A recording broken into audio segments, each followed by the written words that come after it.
हाँ जी, हम आर्टिकल कर रहे थे रेजिस्टिविटी वाला, ठीक है। Resistivity and it's dependence upon temperature. पिछले लेक्चर में मैंने आपको बताया था कि रेजिस्टेंस डिपेंड करती है लेंथ पर और एरिया पर।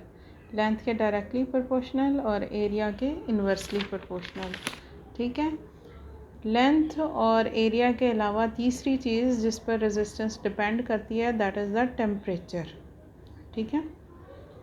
अब कंडक्टर्स जो हैं, जैसे मैंने आपको वायर दिखाई थी, दैट वाज अ वायर, और वायर का जो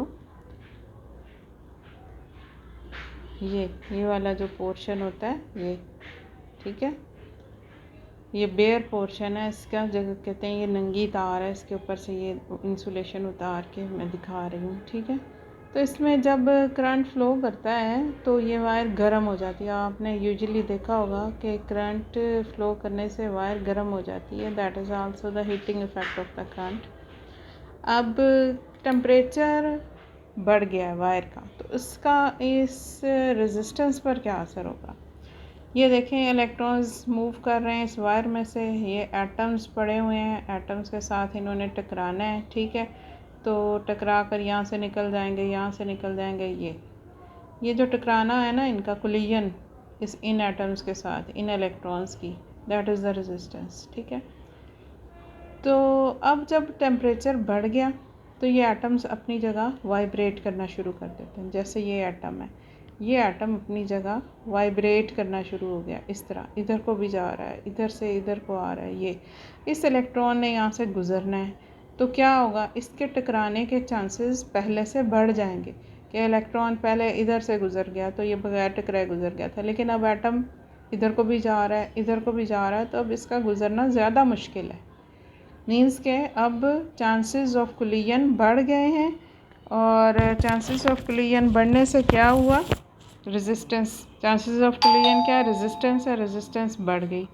बिल्कुल इसी तरह जैसे आपने जाना हो और आपके रास्ते में कोई आपको ब्लॉक करके खड़ा हो जाए, ठीक है, तो पहले वो यहाँ खड़ा है स्टिल, और आप इधर से भी गुज़र सकते हैं, इधर से भी गुज़र सकते हैं।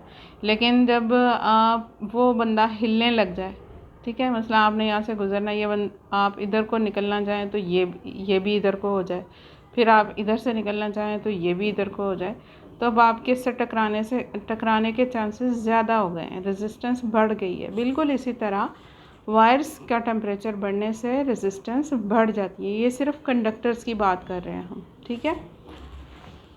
Now suppose temperature 0 degree centigrade था वायर का, तो वहाँ वो जितनी रेजिस्टेंस ऑफर कर रहा है वायर, दैट इज़ R0।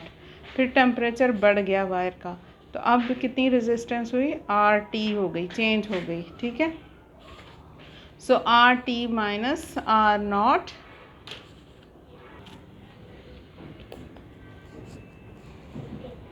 तो टेम्परेचर जब इंक्रीज़ हुआ, T हो गया, 0 से T हो गया, तो RT हो गई, रेजिस्टेंस R0 से RT हो गई। So change in resistance I है, final value minus initial value, RT minus R0, ये ओरिजिनल रेजिस्टेंस है जो 0 डिग्री पर थी, that is the change in resistance. So RT minus R0 directly proportional है ओरिजिनल रेजिस्टेंस के। ओरिजिनल रेजिस्टेंस जितनी ज़्यादा होगी उतनी ज़्यादा चेंज आएगी, और ये change in resistance directly proportional है टेम्परेचर के।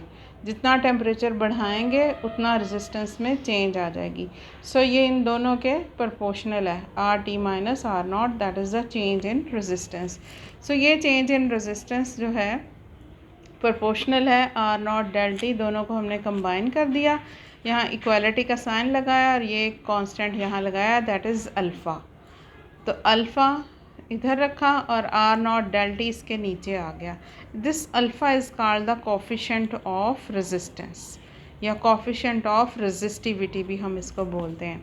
ये किसके इक्वल है, चेंज इन रेजिस्टेंस, नीचे क्या है ओरिजिनल रेजिस्टेंस, और डेल T क्या है, चेंज इन टेम्परेचर। तो आप इसको कैसे डिफ़ाइन करेंगे, change in resistance per original resistance per degree rise in temperature. In other words, we can say that fractional change in resistance per degree rise in temperature. That is the definition of alpha, coefficient of resistance.